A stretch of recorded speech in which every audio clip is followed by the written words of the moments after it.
Bonjour à vous toutes et tous, bienvenue dans les entrevues de Patoun. Aujourd'hui, j'ai la chance d'accueillir Cyril Darmon. Bonjour Cyril et merci d'accepter de participer à cette entrevue. Bonjour, bah écoute, merci Patricia de m'avoir invité et de pouvoir parler des animaux. Alors Cyril, on le connaît sous sa facette professionnelle où pendant plus de 25 ans, il exerçait dans les services informatiques liés aux bases de données volumineuses, les nouvelles technologies de l'information et de l'Internet. Fondateur et chef d'entreprise depuis 1992, Cyril a créé successivement plusieurs entreprises qu'il a développées, commercialisées et revendues. Aujourd'hui, il s'est attelé à une toute autre mission, celle de créer un incubateur centralisant les corps de métier capable d'accompagner les infopreneurs dans leur business en ligne. Cyril, souhaiterais-tu rajouter quelque chose à cette présentation? Franchement, bravo parce que tu as bien résumé un petit peu ma vie professionnelle. Franchement, c'est ça, c'est vrai. J'ai depuis de nombreuses années, enfin depuis tout le temps, en fin de compte, j'ai toujours été chef d'entreprise et j'ai vendu, je me suis planté aussi, hein, parce qu'il faut le dire aussi que la vie d'un chef d'entreprise, c'est de se planter, malheureusement. Et puis, dernièrement, ça fait 1 an et demi maintenant, que j'assiste les infopreneurs à travers un incubateur qui est la Warrior Academy, euh, justement pour les propulser et les assister pour vendre leurs produits directement en ligne. Voilà, donc c'est un petit peu la mission depuis 1 an et demi à laquelle je m'attelle.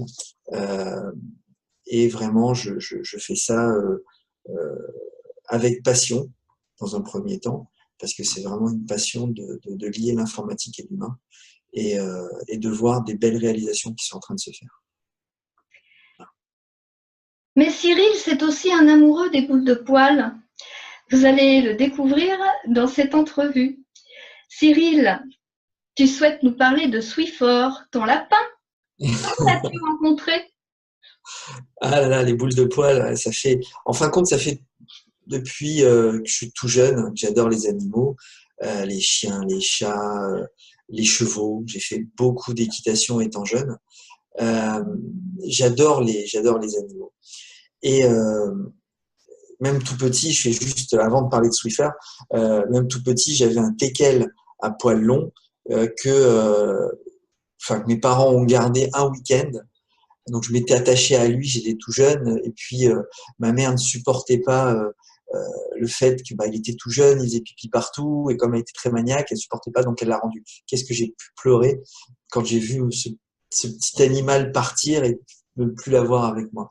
Puis j'ai toujours eu envie d'avoir des animaux, des chiens, des chats. J'ai jamais eu cette occasion parce que je bouge énormément, je voyage énormément, et c'est pas évident de trimballer un petit chien ou un petit chat dans un sac, ou même un gros chien dans une caisse, dans un avion. Et c'est vraiment quelque chose que j'aimerais avoir un jour, un chien, ou voilà, pour pouvoir, pour l'avoir avec moi et qui m'accompagne en permanence. Et un lapin, un jour, on m'a proposé d'avoir un lapin, comme ça. Alors, j'ai dit, bah tiens, pourquoi pas, c'est un petit animal. Alors, c'était un lapin bélier, angora. Je savais pas ce que c'était. Et donc, j'ai été regarder sur Internet ce que c'était, puis j'ai craqué, quoi. J'ai craqué, j'ai dit, c'est trop beau, c'est trop mignon, un petit lapin comme ça, nain. Voilà, donc je l'ai pris. Et je l'ai pris, et ça a été une aventure juste exceptionnelle avec ce lapin. Voilà. Donc, alors je sais pas si tu veux dire quelque chose en plus, peut-être. Oui, je voulais te demander, est-ce que tu peux décrire avec le recul sa personnalité?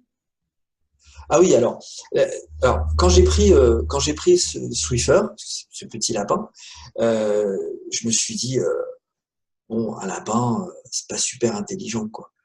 Bon, ça va rester dans sa cage, ça bouge pas, ça mange, de temps en temps ça tape un peu du pied quand c'est pas content, et puis voilà, c'est tout. Donc, je l'ai récupéré chez moi. Il avait une grande cage pour pouvoir. Et puis, j'ai dit bon, bah, je vais le laisser gambader un petit peu dans la maison. Donc, je le prenais le matin. Donc, la nuit, il dormait dans sa cage. Et puis, le matin, je lui donnais à manger dans sa cage. Et puis après, dans la journée, il sortait. Et puis, je le laissais évoluer dans la maison. Alors, c'est vrai qu'il mangeait un peu les fils, mais pas beaucoup. Mais il attaquait un petit peu les pieds de table, les pieds de chaise. Il aimait bien croquer. Et puis, il y a quelque chose qui s'est passé. Il vivait à côté de mes pieds. Je travaillais, j'avais un bureau à la maison et je travaillais donc dans mon bureau et il dormait à mes pieds.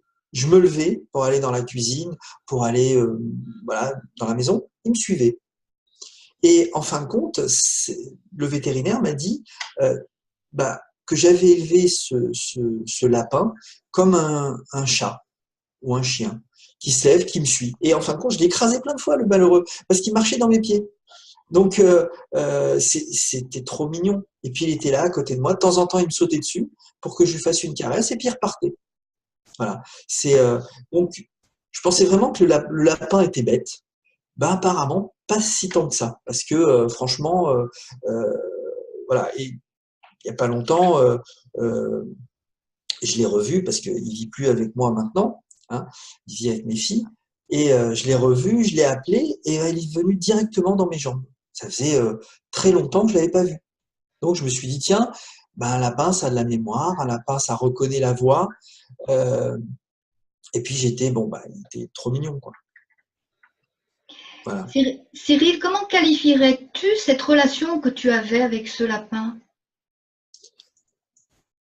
Euh, je pense que alors moi je suis quelqu'un de très émotionnel, de pas de stressé, mais vraiment, oui, peut-être un peu stressé. Et en fin de compte, cette relation avec un animal m'a permis de moins stresser, de m'adoucir, d'être plus regardant. Voilà, ce que je peux définir un petit peu par rapport, par rapport à cette relation avec un animal. Ça m'a vraiment euh, quand on est seul dans la journée, qu'on travaille, qu'on est absorbé par ce qu'on fait, c'est intéressant de temps en temps de prendre son animal sur ses genoux, le caresser, de le voir vivre, d'avoir quelque chose qui vit et qui est sympathique. Est-ce que tu aurais une anecdote à nous raconter à son sujet? Ouais. Euh, alors, il avait pour habitude de tourner le soir vers 10h30 autour de la table basse dans le salon. Mais de tourner très très vite. Mais je sais pas, à partir de cette heure-là, il devait péter les plombs. Et puis il courait comme un fou dans la maison, puis il se faisait glisser comme ça sur le parquet. Il se laissait glisser, il partait, j'avais un très très long couloir de la cuisine au salon. Donc il courait très très très très très très vite, et puis il se laissait glisser. Voilà, il se laissait glisser, il adorait faire ça. Et il tournait autour de la table. Et quand j'avais mes pieds, j'étais sur le canapé, mes pieds étaient entre la table basse et le salon, il ne pouvait pas tourner vite. Alors il venait et puis il me tapait avec sa tête pour que je pousse mes pieds. Alors au départ je comprenais pas, puis il tapait avec sa tête et puis de temps en temps il donnait un petit coup de croc pour vraiment dire dégage tes pieds de là. Alors j'ai dégagé les pieds et puis je voyais qu'il tournait. Puis j'ai respecté l'expérience, j'ai dit tiens je vais remettre mes pieds. Et puis non, ça lui convenait pas, donc il est là, tac tac tac, il donnait un petit coup il faisait pas mal, juste un petit coup de croc comme ça, et puis il poussait avec la tête pour que je pousse mes pieds. C'est quand même intelligent, le petit lapin, comme ça. Oui, ça interpelle quand même ce que tu nous racontes là. Hein. Ça Ouais. interpelle. Non, c'était assez impressionnant. Et quand j'en ai parlé au veto, le veto, il m'a dit c'est quand même, il m'a dit c'est quand même assez rare. Voilà. Il m'a dit c'est quand même assez rare. Mais il m'a dit il a une éducation d'un animal domestique et pas comme un rongeur ou un lapin ou des petits mulots qui vivent comme ça dans des cages et qui tournent dans des roues. Non, non, là il avait son coin dans son salon, dans le salon.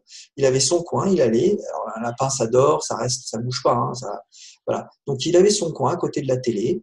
Il s'allongeait, puis il restait là, ou bien il venait à côté de moi, il dormait sous le bureau, sous mon bureau, à côté de mes pieds, puis voilà. Cyril, pour toi, qu'est-ce que la bienveillance envers un animal? Ah, alors,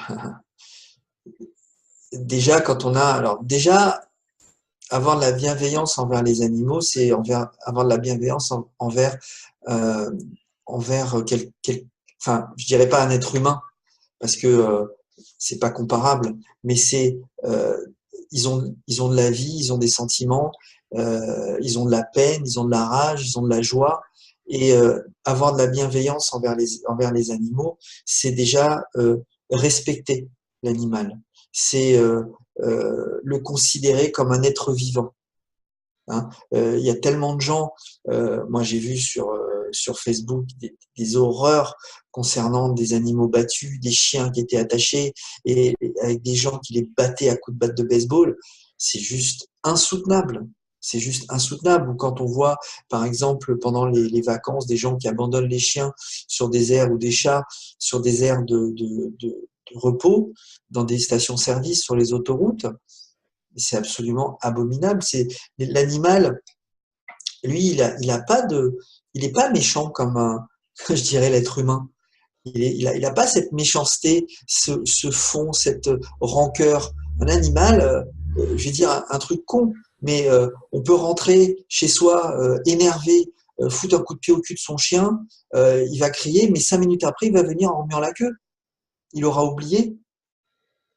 Un animal, par définition, il est bienveillant avec la personne qui l'héberge, avec la personne qui lui donne à manger. L'animal, il a de la bonté, il a de la reconnaissance, chose que beaucoup d'humains n'ont pas. Voilà. Merci Cyril pour ce témoignage, mais avant de se quitter, si des personnes souhaitent te joindre, est-ce que tu peux nous communiquer des coordonnées? Alors, des coordonnées mail. Oui, à ce moment-là, vous pouvez m'écrire à Cyril, CYRIL, @warrioracademy.com, donc WARRIORACADEMIE.com. Voilà. Voilà, donc vous pouvez m'écrire si jamais vous avez besoin même de parler d'animaux, ça me fera vraiment plaisir. Merci beaucoup Cyril, tu feras de gros câlins à ta boule de poil de ma part Ouais, ouais, ça, j'y manquerai pas. et bonne continuation dans tes projets. Merci beaucoup, Patricia. Merci, au revoir. Au revoir.